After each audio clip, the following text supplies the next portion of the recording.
ఈరోజు స్వయం భగవంతుడు తెలియజేసినటువంటి జ్ఞానం యొక్క గుహ్యమైన విషయాలు తెలుసుకుంటాం. కాబట్టి మంచి మనసుతో ఈ వాణి యొక్క ముఖ్యమైన పాయింట్ వినండి.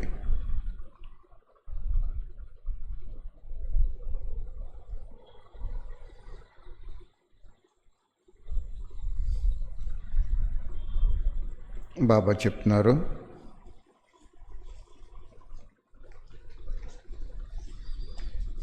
బాబాపై నిత్యం పెట్టుకోండి మరియు స్మృతి చేసుకోండి.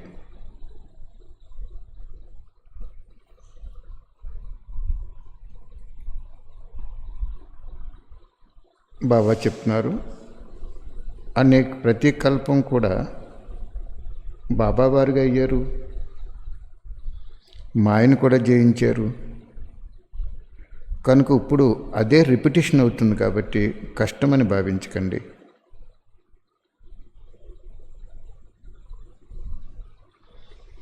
నేను శ్రేష్టాత్మగా అయి విజయ పాత్ర అభినయించి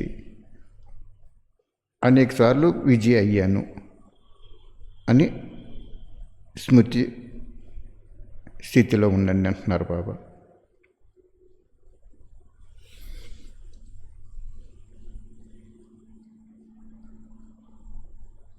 బాబా అంటున్నారు, ఒకవేళ స్పష్టమైన స్మృతి లేకపోతే సిద్ధి పొందరు అంటున్నారు బాబా.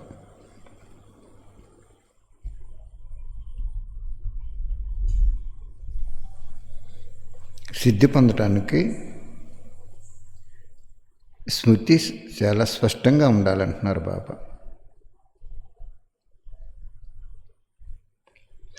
ఏ కారణంగా అయినా కానీ శివబాబా ముందు ఏ విషయానైనా దాచి ఉంటే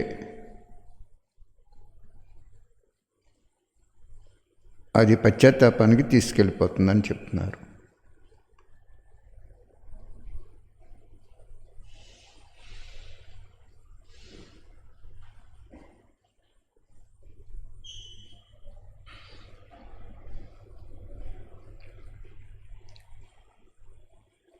ఈ విషయం బాగా పరిశీలించుకోండి అంటున్నారు బాబా. ఏ విషయం? స్వయాన్ని బాబా ముందు ఓటమి గెలుపు రెండు కూడా స్పష్టంగా వినిపించాలి.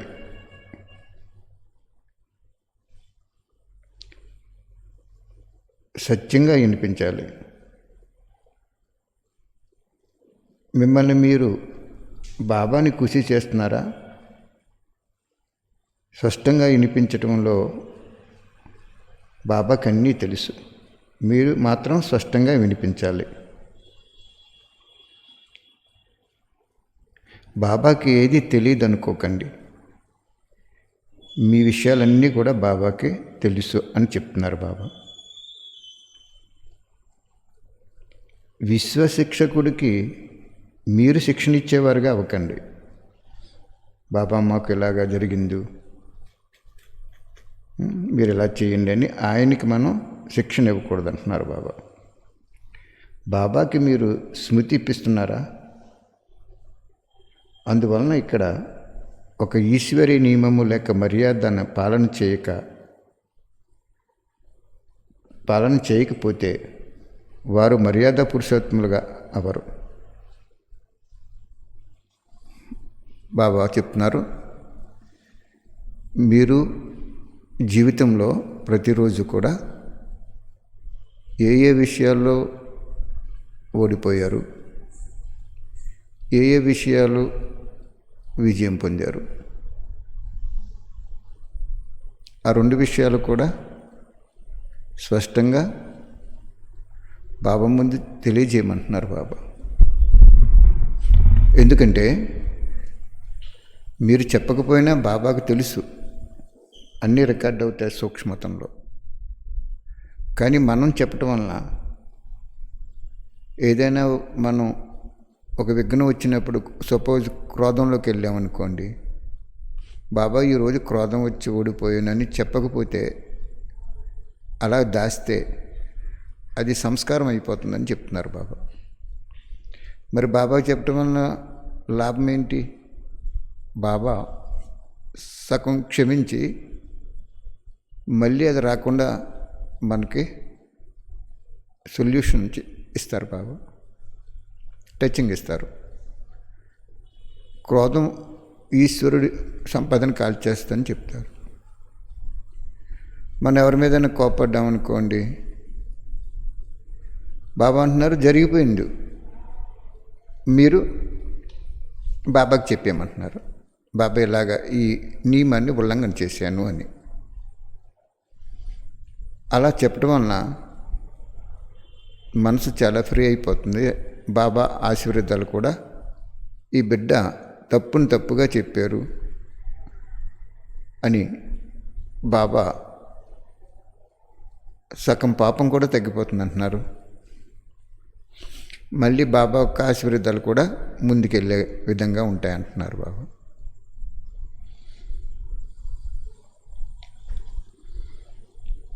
బాబా ముందు దాచటం ద్వారా, ఒక్కటి దాయటం ద్వారా అనేక రెట్లు బరువు అయిపోతుంది ఆత్మ. ఎప్పటి వరకు స్వయాన్ని బాబా ముందు చెప్పి తేలిక చేసుకోరో అప్పటి వరకు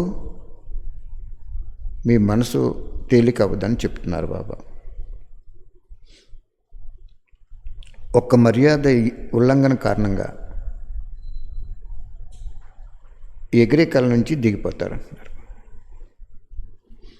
లౌకిక ప్రపంచంలో కూడా ఎవరైనా ఏదైనా వస్తువుని దొంగిలించితే ఏమంటారు? దొంగ అంటారు. ఆ దొంగ లిస్టులో అతన్ని జమ చేసేస్తారు. అదేవిధంగా బాబ్దాదా ముందు అబద్ధం చెప్పే సంస్కారం ఉంటే ఇది చాలా పాపం అంటున్నారు బాబా. బాబాకి అన్నీ తెలుసు. బాబా ముందు అబద్ధం చెప్పే సంస్కారం కనుక ఉంటే ఇది ఎంతో పాపం అంటున్నారు. ఈ విధంగా అనేక రకాలైన చరిత్రని బాబా ముందు చూపిస్తున్నారు. కానీ బాబా భోలానాథుడని భావించున్నారు.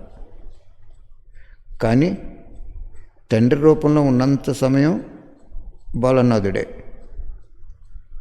కానీ వెనువెంట మీరు చేసిన పాపకార్యాల యొక్క కర్మల ఖాతాను పూర్తి చేయటంలో లాఫుల్గా మారిపోతారు.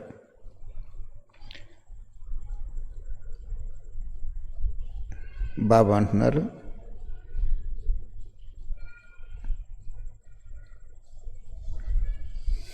స్వయాన్ని దాస్తున్నారా లేక రక్షించుకుంటున్నారా అడుగుతున్నారు బాబా.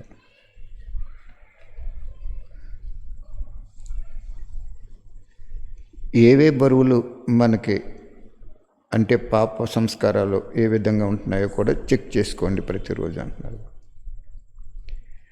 అమృత వేళ నుండి ఈశ్వరీయ మర్యాదలు తయారై ఉన్నాయి. మరియు మీకు తెలుసు కూడా, మొత్తం రోజంతట్లో ఎన్ని మర్యాదలను ఉల్లంఘన చేశాను, ఎన్ని మర్యాదలను పాలన చేశాను పరిశీలించుకోండి. ఒక్కొక్క మర్యాద పైన ప్రాప్తి యొక్క మార్కులు ఉన్నాయి. మరియు వెనువెంట భోజ యొక్క ఖాతా కూడా ఉంటుంది. బాబా అంటున్నారు, అమృత వేళ నుండి బాబా మనకి మర్యాదలు వాణిలో చెప్పారు. ఆ మర్యాదని ఉల్లంఘింతే భోజ అంటే పాపం తయారైపోతుంది. ఆ మర్యాదని పాలన చేస్తే మార్కులు పుణ్యం జమ అయిపోతుంది అంటున్నారు బాబా. ఏ మర్యాదనైతే సాధారణంగా భావిస్తున్నారో దానిలో కూడా ప్రాప్తి మరియు భోజ యొక్క ఖాతా ఉంటుంది. అంటే బాబా ఇచ్చిన మర్యాదని చాలా శ్రేష్టంగా, ఆజ్ఞగా, నమ్మకంతో మనం దాన్ని ఆచరించాలంటున్నారు బాబా. అలా ఆచరించకపోతే, సాధారణంగా భావిస్తే ప్రాప్తి బదులు భోజ యొక్క ఖాతా తయారైపోతుంది అంటున్నారు. బాబా ఏదైనా చెప్పారనుకోండి, అది సామాన్యంగా భావించాం, మనం శ్రేష్టంగా భావించలేదు. అప్పుడు బాబా ఏమంటున్నారు, ప్రాప్తి రావటానికి బదులు ఖాతా తయారైపోతుంది అంటున్నారు, పాప ఖాతా తయారైపోతుంది అంటున్నారు. అంటే ప్రతిరోజు పుణ్యఖాత, పాపఖాత రెండు తయారవుతుంటాయి. ఎప్పుడు పుణ్యఖాత తయారవుతుంది? అమృత వేళ నుండి రాత్రి నిద్రించే వరకు ఈశ్వర్యుడు మర్యాదలు ఇచ్చారు, అది ఇప్పుడు చెప్తారు బాబా. ఒక్కొక్క మర్యాదపై మార్కులు పుణ్యరూపంలో ఉంటాయి. ఒక్కొక్క మర్యాద ఉల్లంఘనపై పాపం కూడా జమ అయిపోతుంది అంటున్నారు బాబా. సంకల్పము, మాట, సమయము మరియు శక్తులు, ఖజానాలను ఉపయోగిస్తే సంకల్పము, మాట, సమయము మరియు శక్తుల ఖజానాలు ఉపయోగిస్తే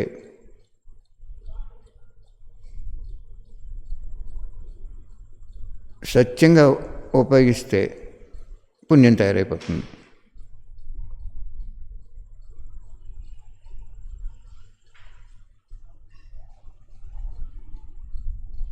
బాబా చూడండి ఎంత బాగా చెప్తున్నారు. సంకల్పము, దానికి కూడా మార్కులు ఉంటాయి అంటున్నారు. మాట వరకు రాలేదు మనకి, సంకల్పంలో కూడా మార్కులు ఉంటాయి. దానికి భోజ ఉంటుంది, పుణ్యం కూడా ఉంటుంది. సంకల్పం శ్రేష్టంగా ఉంటే పుణ్యం, అదేవిధంగా మాట శ్రేష్టంగా ఉంటే పుణ్యం, సమయం బాబా వైపు ఉంటే పుణ్యం, మరియు శక్తుల యొక్క ఖజానాలు కూడా మంచిగా ఉపయోగిస్తే పుణ్యం. ఇవన్నీ కూడా వ్యతిరేకంగా ఉపయోగిస్తే భోజ తయారైపోతుంది అంటున్నారు బాబా. అదే కదా చెప్పారు బాబా ఒక వాణిలో, మీరు జ్ఞానంలోకి వచ్చిన తర్వాత పెళ్లి చేసుకోవాలా వద్దా, ఇల్లు కట్టాలా వద్దా, ఉద్యోగం చేయాలా వద్దా, వ్యాపారం చేయాలా వద్దా అని సంకల్పంలో అనుకుంటారు. ఎవరికి చెప్పరు, కానీ మాట కూడా రాదు. ఈ సంకల్పాలు వాయుమండలంలోకి వెళ్ళిపోయి బయట జ్ఞానం లేని వాళ్ళని ఆ పని చేయించేస్తుందో వాళ్ళని శాపగ్రస్తులు చేయడానికి మీరే నిమిత్తమయ్యారని చెప్పారు బాబు. అంటే ఈరోజు ప్రభుత్వం పాడైపోయిందంటే ఈశ్వరీయ ప్రభుత్వం, ఈశ్వరుడు ఇచ్చిన మన ప్రభుత్వంలో మనం తప్పు చేసామనేది పక్కాగా అక్కడ రుజువు అవుతుంది. మరి ఈశ్వరుడు పిల్లలు మారిపోతే శ్రేష్టంగా వాళ్ళు కూడా మారిపోతారు అంటున్నారు బాబా. అర్థమైందా? అందుకే ఇక్కడ బాబా ఏం చెప్తున్నారంటే, సమయం కూడా ఒక ఖజానా, సంకల్పం కూడా ఒక ఖజానా, మాట కూడా ఖజానా, బాబా ఇచ్చే శక్తులన్నీ కూడా ఖజానా. ఆ ఖజానాలనే శ్రేష్టంగా కార్యంలో ఉపయోగిస్తే, శుభ సంకల్పాలు చేస్తే పుణ్యం తయారవుతుంది. వ్యర్థ సంకల్పాల రూపంలో సమయాన్ని వ్యర్థం చేసి, మాటలు వ్యర్థం చేసి, శక్తులు నిరుపయోగం చేస్తే పాపం కూడా తయారైపోతుంది అంటున్నారు బాబా. ఏ విధంగా అయితే స్థూలం యజ్ఞంలో అంటే శివబాబా చేసే యజ్ఞంలో స్థూల వస్తువులు, భోజనాలు ఒకవేళ వ్యర్థంగా ఉపయోగిస్తే భోజ వచ్చేస్తుంది కదా, చెప్తారు కదా బ్రహ్మభోజనం ఇది పాడు చేయకూడదని. అలాగే వస్తువులు కూడా వ్యర్థంగా ఉపయోగించకూడదని. అదేవిధంగా ఈ మరజీవితంలో జీవితం యొక్క సమయం బాబా విశ్వ సేవార్థం ఇచ్చారు. బాబా ఏమంటున్నారు చూసారా, ఈ జీవితం మనకి ఎందుకు ఇచ్చారు, ఈ జన్మ అని అడుగుతున్నారు. సమయం ఎందుకు ఇచ్చారు ప్రతి ఒక్క ఆత్మకి కూడా బాబా చెప్తున్నారు. విశ్వ సేవార్థం ఇచ్చారు. సర్వశక్తులు స్వయం మరియు విశ్వ కళ్యాణార్థం ఉపయోగించమని ఇచ్చారు.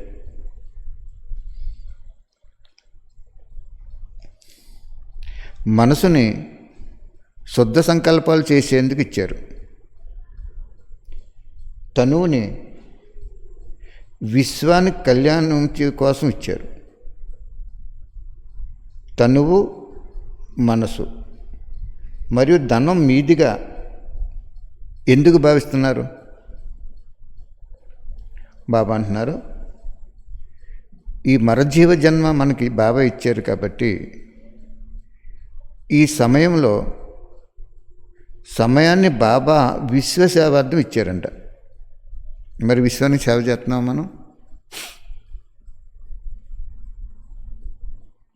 లేదు అద్దులో సేవ చేసుకుంటున్నామా? లేదు మన సెంటర్ బాగుంటే చాలు అనుకుంటున్నామా? బాబా ఏమంటున్నారు, 84 సంవత్సరాలు అయింది ఇప్పటికి, మరి ఎంతమంది జ్ఞానం చెప్పాం? ఇవన్నీ రికార్డ్ చేసుకుంటారు ఆయన. జీవితం యొక్క సమయం, మరజీవితం యొక్క సమయం బాబా విశ్వ సేవార్థం ఇచ్చారు. సర్వశక్తులు స్వయంలో ఉపయోగించుకోవటానికి మరియు విశ్వ కళ్యాణంకి ఇచ్చారు. స్వయానికి ఉపయోగించుకోవడం అంటే మనకి ఇచ్చిన శక్తిని మన స్వాన్నతకు కూడా ఉపయోగించుకోవాలంటున్నారు బాబా, వ్యర్థం చేయకూడదు. మరియు విశ్వ కళ్యాణానికి ఇచ్చారు. మనసుని శుద్ధమైన సంకల్పాలు చేయటానికే ఇచ్చారు. మనసుని, తనువుని విశ్వ కళ్యాణం కోసం ఇచ్చారు. అది మన తనువు ఎందుకు ఇచ్చారు? విశ్వానికి సేవ చేయడానికి ఇచ్చారు. బ్రహ్మబాబా చూడండి, ఆయన జీవించున్నప్పుడు ఇతర దేశాల్లో పెట్టించారు. ఆయన భారతదేశం కంటే ఎక్కువ ఇతర దేశాల్లో పెట్టించారు. అదే దీని అర్థం. అక్కడ మనం చూడండి, ఒక 4 సెంటర్లు పెట్టేటప్పటికి అట్లా రక్షించుకుని ఉండిపోతాం. ఇంకా పక్క పల్లెటూరు వెళ్ళాం, వాళ్ళకి చెప్పం, దీన్ని రక్షించుకుంటూ ఉండిపోతాం మనం. అది ఇక్కడ బాబా చెప్తున్నారు. తనువుని విశ్వ కళ్యాణం కోసం ఇచ్చారు. తనువు, మనస్సు మరియు ధనం మీవిగా ఎందుకు భావిస్తున్నారు? అది బాబా, ఇది అంతిమ జన్మ, మనకి లోన్ జన్మ. ఇదివరకు కూడా బాబా చెప్పించారు. ప్రాలబ్ధ జీవితం ఉండగా భగవంతుడు రారు. భగవంతుడు వస్తే మనం ఆ ప్రాలబ్ధ జీవితాన్ని అనుభవించాం. కాబట్టి సత్యయుగంలో కూడా బాబా వచ్చారనుకోండి, అక్కడ జ్ఞానం చెప్పారనుకోండి బాబా, మనం ఆ సుఖాలు అనుభవించాం అక్కడ మనం. అది ఇక్కడ ఈశ్వరుడి దగ్గర ఒక మ్యాగ్నెటిక్ శక్తి లాంటిది అది. భగవంతుడు ఎప్పుడైతే మన దగ్గరికి వచ్చారో అల్పకాలిక రసాలన్నీ కూడా పనికిరానివిగా భావించి బాబా చెప్పిన అన్నీ కూడా మనం ఆచరణ చేస్తాం కదా. అందుకు బాబా చెప్తున్నారు, భావిస్తున్నారు, ఏవైతే బాబాకి అర్పణ చేశారో అది బాబాది అయింది కదా. బాబా మరలా విశ్వ సేవ కోసం ఇచ్చారు. ముందు మనం బాబాకి మొన్న చెప్పుకున్నాం కదా, ₹1 ఇస్తే 100 రూపాయలు ఇచ్చారు. బాబా ఏం చెప్పారు? 1కి 100 ఎందుకు ఇచ్చారు? విశ్వ కళ్యాణానికి ఇచ్చారు. మనం ఏం చేస్తున్నామంటే 1 వేసాం కదా, 100 ఇచ్చారు కదా బాబా, ఆ 100 మనం ఉంచేసుకుందాం అనుకున్నాం అనుకోండి, ఇంక విశ్వ కళ్యాణం అవ్వదు, స్వకళ్యాణం కూడా అవ్వదు. దాచుకున్నట్టు అయిపోయింది. అది ఇచ్చింది దోచుకున్నట్టు అయిపోయింది. అందుకు ఇక్కడ బాబా దీన్ని స్పెసిఫై చేసి చెప్తున్నారు. ఏదైతే అర్పణ చేసేసారో బాబాకి తనువు, మనసు, ధనం, అది బాబాది అయిపోయింది, ఇంక మీది కాదు. బాబా మరలా విశ్వసేవ కోసం తిరిగి అనేక రెట్లు ఇస్తున్నారు కదా. మరి అప్పుడు విశ్వసేవకు ఉపయోగించారా అని అడుగుతున్నారు బాబా. ఉపయోగించకపోతే భోజనం వస్తుంది, ఉపయోగిస్తే పుణ్యం వస్తుంది. శ్రేష్ఠ సంకల్పం ద్వారా వాయుమండలాన్ని, వాతావరణాన్ని శుద్ధి చేయడానికి ఇచ్చారు. ఎప్పుడైతే మన లోపల సంకల్పాలు శ్రేష్టంగా నడుస్తున్నంతసేపు ఆత్మలో చాలా శక్తి నిండిపోద్ది. ఏ ఆత్మ పట్లైనా మనం వ్యర్థం ఆలోచించినా కూడా మన ఆత్మ శక్తిశాలిగా తయారవదు. దేవతా విగ్రహాల దగ్గరికి భక్తుడు వెళ్ళినప్పుడు భక్తుడు అనేక రకాలుగా వెళ్తాడు గుళ్ళోకి, కానీ అక్కడ ఆ ఆత్మకి ఉండేటువంటి కోరిక ఆధారంగా ఫలం ఇచ్చేస్తారు కదా. కాబట్టి బాబా చెప్తున్నారు, శ్రేష్ఠ సంకల్పాలు ఉత్పన్నం అవుతున్నంతసేపు వాయుమండలం, వాతావరణం శుద్ధంగా తయారైపోద్ది అంటున్నారు బాబా. ఒకరోజు మేము అమలాపురంలో సెంటర్లో ఉన్నప్పుడు, మన ఇంట్లో ఉన్నప్పుడు, ఒక డ్రైవర్ అయిన, బస్సు డ్రైవర్, ఎప్పుడో ఓల్డ్ డ్రైవర్ అయిన, చుట్ట కాల్ చేసుకుని బయట కాల్ చేసుకుని లోపలికి వచ్చి కూర్చునేవాడు వాణి సమయంలో. ఆ మొత్తం హాల్ అంతా చుట్టవాసన వచ్చేసేది. సిస్టర్ ఏం చెప్పారంటే రావద్దని చెప్పారు. అతను మానేశాడు. నేను ఎవరెవరు మానేశారో వెళ్ళి చూసి ఇవ్వండి అన్నమాట. వెళ్తే అన్నయ్య ఇలా జరిగిందన్నారు.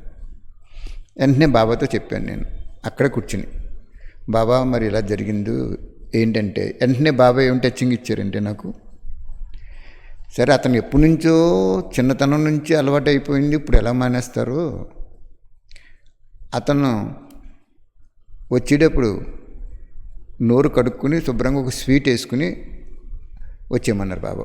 ఒక చాక్లెట్ ఏదైనా నోట్లో వేసుకుని వచ్చేయమన్నారు. అన్నయ్య నువ్వు మానేకన్నయ్య, నువ్వు కేవలం చుట్ట గురించి స్వర్గప్రాప్తిని పోగొట్టు తెచ్చుకుంటున్నావు. అయితే అక్కయ్యలు అది ఒక క్రమశిక్షణ కోసం వాళ్ళు మంచిగానే చెప్పారు కదా. బాబా ఇప్పుడు నేను ఆలోచించి నువ్వు అలా చెప్తుంటే ఒక్క నిమిషం అలాగా ఆలోచిస్తుంటే చాక్లెట్ వచ్చేటప్పుడు అది దూరంగా కాల్ చేసుకుని పాడేసి, అంటే అతను ఎక్కువ చైన్ స్మోకర్ లాంటివాడు అన్నమాట, గంట కొట్టు కాల్ చేసినట్టు కాల్ చేస్తాడు. అప్పుడు ఆ చాక్లెట్ వేసుకుని వచ్చేసాడు ఆయన. ఆ తర్వాత అది చాక్లెట్ స్మెల్ వస్తుంది కదా నోట్లోంచి. అప్పుడు అతను చాలా ఉన్నతైపోయాడు. తర్వాత నీసి మాంసాలు కూడా మానేశాడు, చుట్ట కూడా మానేశాడు. అదే చెప్తున్నారు బాబా ఇక్కడ. ఏమనంటే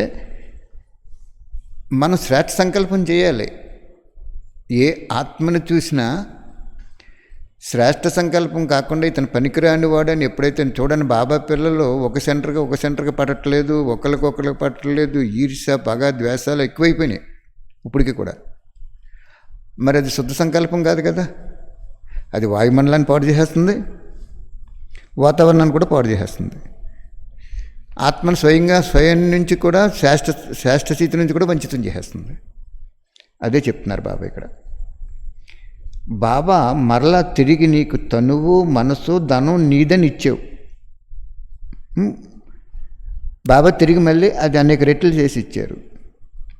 శ్రేష్ఠ సంకల్పం ద్వారా వాయుమండలం, వాతావరణం శుద్ధి చేయటానికి బాబా ఇచ్చారు శ్రేష్ఠ సంకల్పం. ఈ విధంగా ఈశ్వరుని ద్వారా లభించిన వస్తువులను, శక్తులను, గుణాలను వ్యర్థంగా ఉపయోగిస్తే బోజ తయారైపోతుంది. చూసారా బాబా ఏం చెప్తున్నారు? మొత్తం సృష్టిని పాడు చేయడానికి మనమే నిమిత్తం అయ్యాం. ఈరోజు మనం ఏదైనా దాచుకున్నా, దోచుకున్నా, నిన్న అనుకున్నాం కదా, అబద్ధం చెప్పినా, దొంగతనం చేసినా, మోసం చేసినా ఇంకో వాణిలో చెప్పారు బాబా. ఆ వాణిలో ఏం చేస్తే ఏం జరుగుతుందన్నారు? పాపం తయారైపోతుంది. పోనీ మనతో ఊరుకుంది అది, మన పరివారం మధ్యలో ఆగలేదు. అది వాయుమండలంలోకి వెళ్ళిపోయి, వాతావరణంలోకి వెళ్ళిపోయి అనేక ఆత్మల్ని పాడు చేసేసింది అంటున్నారు బాబా.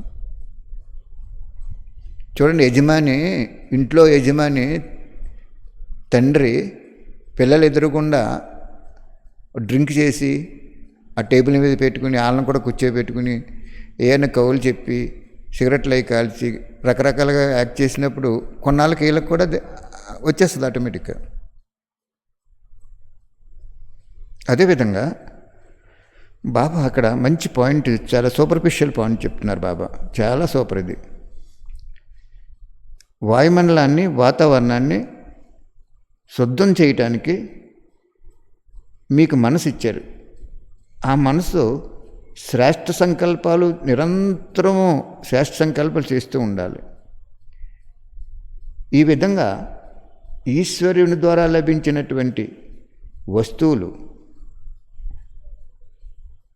అంటే వ్యర్థంగా ఉపయోగిస్తే కనుక భోజ తయారైపోద్ది అంటున్నారు బాబా. అర్థమైందా? ఈ రోజులలో కూడా జడ చిత్రాల ద్వారా లేక మందిరాలలో ప్రసాదం లభించినప్పుడు దాన్ని ఎప్పుడు వ్యర్థంగా పోగొట్టుకోరు కదా. కొంచెం కింద పడిపోయినా కానీ పాపంగా భావిస్తూ అది మస్తకానికి అద్దుకొని స్వీకరిస్తారు. ఇక్కడ స్వయం బాబా ద్వారా ఏవైతే వస్తువులు అంటే తనువు లేక మనసు లభించాయో ఇవి పరమాత్మ ప్రసాదంగా భావించాలి. దీనిని వ్యర్థం చేస్తే పాపం తయారైపోతుంది. చూడండి బాబా ఏం చెప్తున్నారు. భక్తి మార్గంలో గుళ్ళో ప్రసాదం ఇచ్చేటప్పుడు కింద పడిపోయింది అనుకోండి, మనం సరిగ్గా పట్టుకోక ఏదైనాని, అప్పుడు మనం ఏం చేస్తాం? దాన్ని తుడిసేసుకుని కళ్ళకు అద్దుకుని మస్తకానికి అద్దుకుని లోపల తీసేసుకుంటాం కదా, పోగొట్టుకోరు. అలాగే బాబా అంటున్నారు, మీకు నేనేమేమి ఇచ్చాను? తనువు ఇచ్చాను, వస్తువులు ఇచ్చాను, కొన్ని ఏమండి మనసు కూడా ఇచ్చాను. ఇది భగవంతుడిచ్చిన ప్రసాదంగా భావించి సఫలం చేసుకుంటే పుణ్యము, వ్యర్థం చేసుకుంటే పాపం తయారైపోతుందని చెప్తున్నారు బాబా. ఏ విధంగా అయితే సమయం యొక్క గతి లోతుగా వెళ్తుందో అదేవిధంగా ఇప్పుడు పురుషార్థం యొక్క ప్రాప్తి మరియు భోజ యొక్క గతి కూడా పెరిగిపోతుంది చెప్తున్నారు చూడండి బాబా. సమయం ఎంత వేగంగా వెళ్ళిపోతుంది కదా. ఇప్పుడు వెళ్ళిపోతున్నప్పుడు ఎప్పుడైతే మీరు పురుషార్థం చేయటంలో లోపం ఉన్నప్పుడు భోజ కూడా తయారైపోతుంది. పురుషార్థం తీవ్రగతిలో ఉన్నప్పుడు పుణ్యం తయారైపోతుంది అంటున్నారు. ఇది కర్మల యొక్క అతి గుహ్యమైన రహస్యం. వెనువెంట భోజ వచ్చేస్తుంది, వెనువెంట పుణ్యం కూడా వచ్చేస్తుంది. ఈరోజు శుద్ధ సంకల్పాలు చేసాం మనం, అందరూ బాగుండాలి, బాబా పిల్లలందరూ అతను ఒక్కనే జ్ఞాపకం చేసుకోవాలి, ఎవరు జ్ఞాపకం చేసుకోకూడదు. మీరు గుర్తించుకోండి, సమయం సమీపంగా వస్తున్న దానికి గుర్తు ఏంటంటే శివపరమాత్ముడు ఇందాక చెప్పారు కదా, తల్లి పాత్రలో, తండ్రి పాత్రలో, టీచర్ పాత్రలో ఉన్నప్పుడు క్షమించుకుంటూ వెళ్తాడు. సద్గురు పాత్రలోకి వచ్చినప్పుడు క్షమించడం జరగదు. అందరూ అనుకుంటున్నారు ధర్మరాజు పాత్ర అనుకుంటున్నారు. ధర్మరాజు పాత్ర ఇక్కడ ఉండదు. ధర్మరాజు పాత్ర సూక్ష్మతంలో ఉంటుంది. అంటే ఇంకా బాబా ఎప్పుడైతే దాదీ గారి శరీరంలోకి రావటం మానేశారో గుళ్ళో 2 నందులు చూపించారు. ఇంకా ఆయన పాత్ర సద్గురులోకి మారిపోయింది. సద్గురులోకి మారిపోయిందంటే సద్గతి ఇవ్వటానికి ఆయన మంచి పాయింట్ ఏం చెప్పారు అంటే, సద్గురువులో నేను మారినప్పుడు నువ్వు అప్పటి వరకు ఎంత తనువుతో కానీ, మనసుతో కానీ, ధనంతో కానీ ఎంత నువ్వు సేవ చేసుకున్నా అర్పణ చేసి, నియమం ఏంటంటే బాబా నుండి సహయోగం రాదన్నారు. బాబా చెప్పాను కదా మీకు ఒకసారి, బ్రహ్మబాబాకి దగ్గు ఎక్కువగా వస్తున్నప్పుడు జానకి దాది వారు ఏమంటారంటే, బాబా బ్రహ్మబాబా శరీరంలో ఉన్నారు అప్పుడు, వాణి చెప్తున్నారు. దాది అడుగుతారు, బాబా ఎక్కువ దగ్గు వస్తుంది, మీ శరీరమే కదా, మీ రథమే కదా అని. అప్పుడు బాబా ఏం చెప్తారంటే, ఆ రథానికి నేను అద్దె ఇచ్చేస్తున్నాను, అతని కర్మలకి నాకు సంబంధం లేదని చెప్పి. అంటే ఆ రోజు ఆయనకి సద్గురు రూపంలోకి వచ్చేసారు. ఇప్పుడు కొత్తగా వచ్చే ఆత్మలకి మళ్ళీ తల్లి తండ్రి టీచర్ పాలన ఏదో కొన్ని నెలలు ఉంటుందంతే. కానీ మనకి సద్గురు రూపంలోకి వచ్చేసారు. అంటే ఆ సమయంలో బాబా ఎంత తనువుతో, మనసుతో, ధనంతో ఎన్ని కష్టాలు ఎదుర్కొని బాబా అంటూ బికారి స్థితిని, గొడవలు అన్నీ ఎదుర్కొని ఉన్నారు బ్రహ్మబాబా. మరి లాస్ట్ నేను దగ్గు తగ్గించలేరండి ఆయన వైద్యనాథుడు అని వీరు ఉంది కదా. అంటే ప్రతి ఒక్కడికి ఇప్పుడు బాగా గుర్తించుకోండి, సద్గురు రూపంలోకి వెళ్ళిపోయారు బాబా సద్గురు రూపంలోకి వెళ్ళినప్పుడు మనకు లౌకిక అలౌకిక ఏ దేహిదారి మీద మనసు వెళ్ళిందంటే మనం నష్టపోతాం. బాబా జ్ఞానం సృష్టికర్త, ఆ జ్ఞానం యొక్క గుహేతికి వెళ్ళాలి, అది చెప్తున్నారు బాబా ఇక్కడ. సమయం ఎంత లోతుగా వెళ్ళిపోతుందో అప్పుడు మీ పురుషార్థం యొక్క ప్రాప్తి మరియు భోజ రెండు కూడా స్పీడ్గానే తయారైపోతాయి అంటున్నారు బాబా. ఇదే కర్మల యొక్క అతి గుహ్య రహస్యం. సద్గురు రూపంలో ఏం చెప్పారు బాబా? శిక్షణ ఇచ్చైనా పావన చేస్తానన్నారు. శిక్షణ ఇచ్చుకుంటూ వస్తున్నారు ఇంకా ఇక్కడ కూడా. బాబా ఎప్పుడు మానేశారు? సుమారుగా 2015లో వాణి చెప్పడం మానేశారు. 5 సంవత్సరాలు అయిపోయింది. ఏం శిక్షణ ఇచ్చుకొచ్చారు మనల్ని? చక్కగా తయారవ్వండి, ఏకాగ్రత పెట్టుకోండి, అందరూ సంఘటన పెట్టుకోండి, యోగం చేసుకోండి, నేను వ్యక్తంగా ఉండేవాడిని అవ్యక్తంగా మారిపోయాను, ఇలాగన్నీ చెప్పుకొచ్చారు బాబా. ఇప్పుడు ఏమొచ్చేసింది మనకి? సెంటర్కి వెళ్ళటానికి లేదు, సెంటర్ వాళ్ళు ఇక్కడ రావడానికి లేదు, మధువనం వెళ్ళటానికి లేదు, ఏది లేదు. గతి ఏమైందంటే వేగవంతం అయిపోయింది. అది చెప్తున్నారు బాబా ఇక్కడ. లోతుగా వెళ్ళిపోయింది. ఎప్పుడైతే ఈ సమయం వేగవంతంగా లోతుగా తీవ్రంగా వెళ్ళిపోతుందో, లోతుగా అంటే ఇంకా రోజు తమోప్రధానం అయిపోద్ది అన్నమాట. అప్పుడు మనం కూడా పురుషార్థము తనువు ఎందుకు ఇచ్చాడు, మనసు ఎందుకు ఇచ్చాడు, ధనం ఎందుకు ఇచ్చాడు, వస్తువులు ఎందుకు ఇచ్చారు, శక్తులు ఎందుకు ఇచ్చారు, ఈ 5 కూడా శుభ సంకల్పంతో విశ్వ కళ్యాణానికి ఉపయోగించకపోతే పాపం తయారైపోద్ది, ఉపయోగిస్తే పుణ్యం తయారైపోద్ది స్పీడ్గా. అంటే ఇప్పుడు బాబా 5 సంవత్సరాలు దాటిండు సద్గురువులోకి వచ్చి శిక్షణ ఇచ్చుకొచ్చాడు ఇక్కడ వరకును. మనం దాన్ని ఉపయోగించలేదు సత్యమైన మార్గంలో.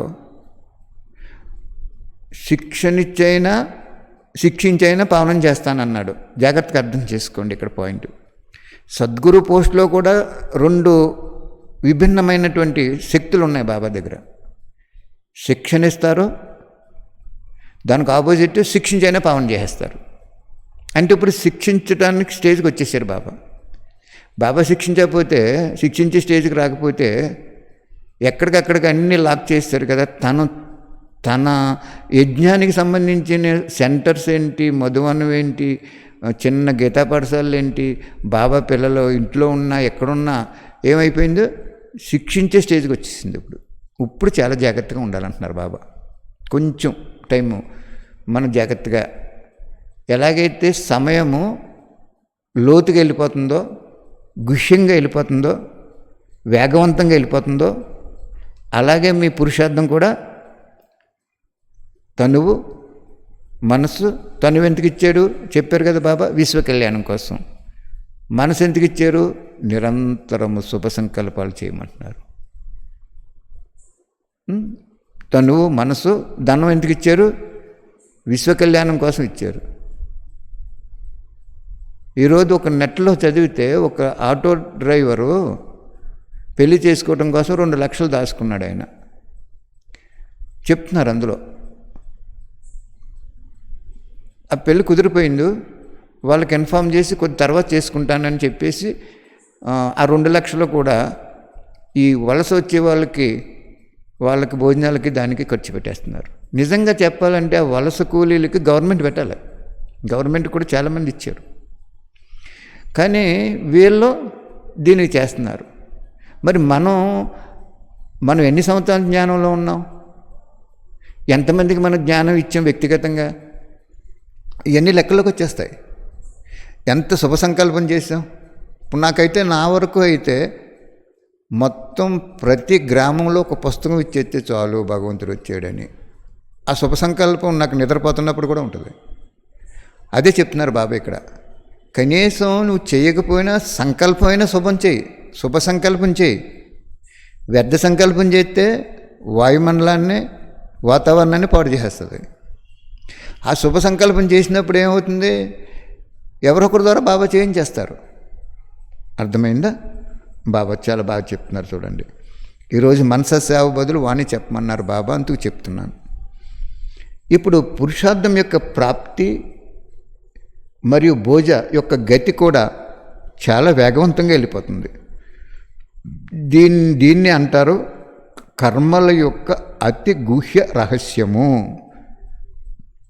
ఈ రహస్యం ఎవరికి తెలియదు.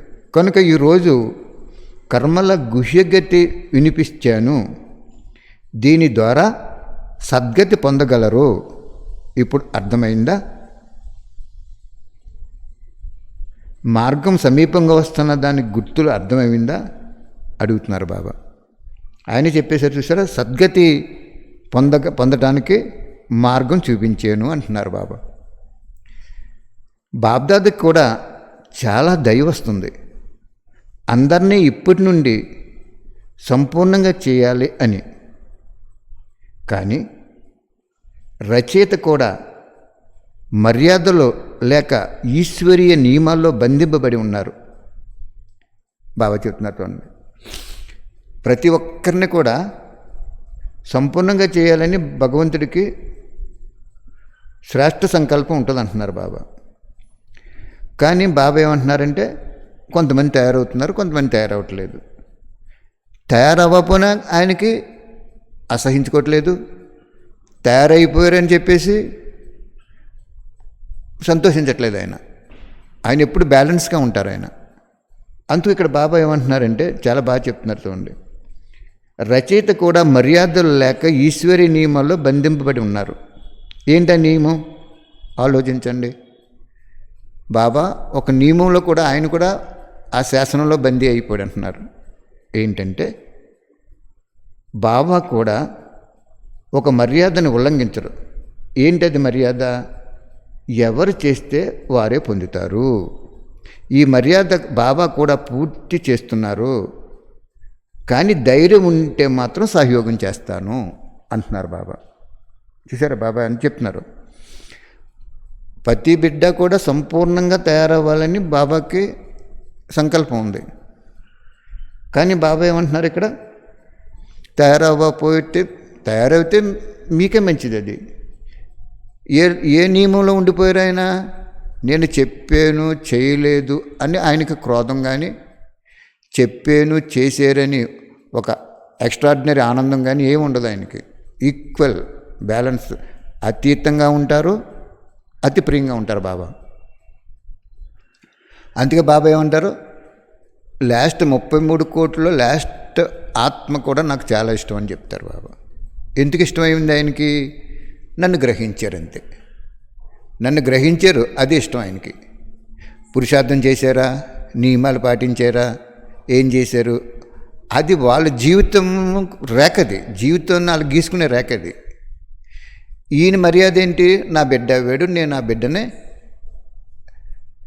కోపగించుకోకూడదు, అసహించుకోకూడదు అని నిర్ణయించుకున్నాడు ఆయన. ఎంత మంచి పాయింట్ చూడండి అది. నాకు కూడా ఒక మర్యాద ఉంది, ఆ మర్యాద నేను ఉల్లంఘన చేయను. ఏంటి ఆ మర్యాద అంటే, ఎవరు చేస్తే వాళ్ళే పొందుతారు. కానీ అక్కడ కూడా మళ్ళీ కొంచెం దయ చూపించున్నారు. అక్కడ కండిషన్ క్లాజ్ ఏమంటున్నారంటే, ధైర్యంతో ఉంటే సహయోగం చేసేస్తానంటున్నారు. ధైర్యం, ప్రతిదానికి ధైర్యం కావాలంటున్నారు బాబా. త్యాగం చేయాలంటే ధైర్యం కావాలి, శ్రేష్ఠ సంకల్పం చేయాలంటే ధైర్యం కావాలి. ఏంటి బాబా, ఏం శ్రేష్ఠ సంకల్పం చేయం, వాళ్ళు చాలా నష్టం తీసుకొచ్చేస్తున్నారు యజ్ఞానికి, రకరకాలుగా అన్నాం అనుకోండి, మనకెందుకు, నష్టం తీసుకొస్తున్నాడో లాభం తీసుకొస్తున్నాడో ఆయన చూసుకుంటాడు. నీ నీ నీ పొజిషన్ ఏంటి, మనసు ఎందుకు ఇచ్చారు, శుద్ధ సంకల్పాలు చేయడానికి ఇచ్చాడు. ఎందుకంటే ఆ శుద్ధ సంకల్పాలు వాయుమండలాన్ని, వాతావరణం తయారు చేసేస్తుంది, వరల్డ్ అంతా వెళ్ళిపోతుంది. అవి ఇప్పుడు గవర్నమెంట్ ట్రైన్ వేస్తుంది ఒక చోట నుంచి వేరొక చోటకి. స్టార్ట్ అయ్యేటప్పుడు కొద్దిమందే ఉంటారు, లాస్ట్కి వెళ్ళేటప్పటికి అన్నీ ఫిలప్ అవ్వకపోవచ్చు, అయినా సరే గమ్యం చేర్చేస్తుంది కదా. తక్కువ మంది ఉన్నారు, నేను తీసుకెళ్ళను, నాకు నష్టం వస్తుంది, ఇక్కడ ఆపేస్తుంది అంటున్నారా ట్రైను, బస్సు కానీ ఏదైనా. ఒక్కోసారి ఆర్టీసీ బస్సుల్లో 4-5 ఎక్కి ఒక 50 కిలోమీటర్ల వరకు కూడా ఎక్కువ మంది ఉండరు, వాళ్ళకి నష్టమే వస్తుంది, అందుకే నష్టంలో ఉంటుంది ఆ ఆర్టీసీ కూడా. అయినా సరే వాళ్ళ లక్ష్యం ఏంటి, బయలుదేరినప్పుడు గమ్యం చేరటం అనేది వాళ్ళ లక్ష్యం, లాభ నష్టాలతోటి వాళ్ళకి సంబంధం లేదు. అలాగే బాబా ఏం చెప్తున్నారు అంటే, నువ్వు ధైర్యం కనుక నీకుంటే నేను సహయోగం చేసేస్తాను అంటున్నారు బాబా. త్యాగం చేయడానికి ధైర్యం కావాలి, మనసుని శుద్ధ సంకల్పాలతో ఉంచుకోవడానికి ధైర్యం కావాలి, తనువుని విశ్వ కళ్యాణం చేయటానికి ధైర్యం కావాలి, ధనాన్ని భగవంతుడి సేవలో ఉపయోగించుకోవటానికి ధైర్యం కావాలి. అందుకు లాస్ట్ పాయింట్ ఏం చెప్పారంటే, ధైర్యం ఉంటే కనీసం నేను సహయోగం చేసేస్తాను, నీకు బోజ లేకుండా చేసేస్తాను, నీ ధైర్యానికి నేను సహయోగిని అయిపోతాను అని చెప్తున్నారు బాబా. ఆత్మీక తండ్రికి ఆత్మీక పిల్లల యొక్క ప్రియ స్మృతులు మరియు నమస్తే.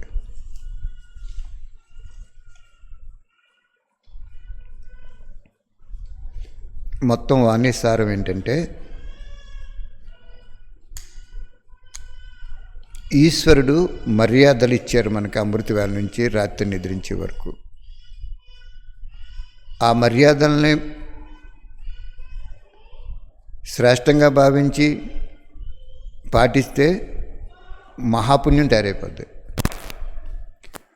ఆ మర్యాదల్ని అలా చెప్తారులే బాబా, మనకెక్కడ కుదురుతుంది అని సాధారణంగా భావిస్తే భోజ పాపం కూడా తయారైపోద్ది అంటున్నారు.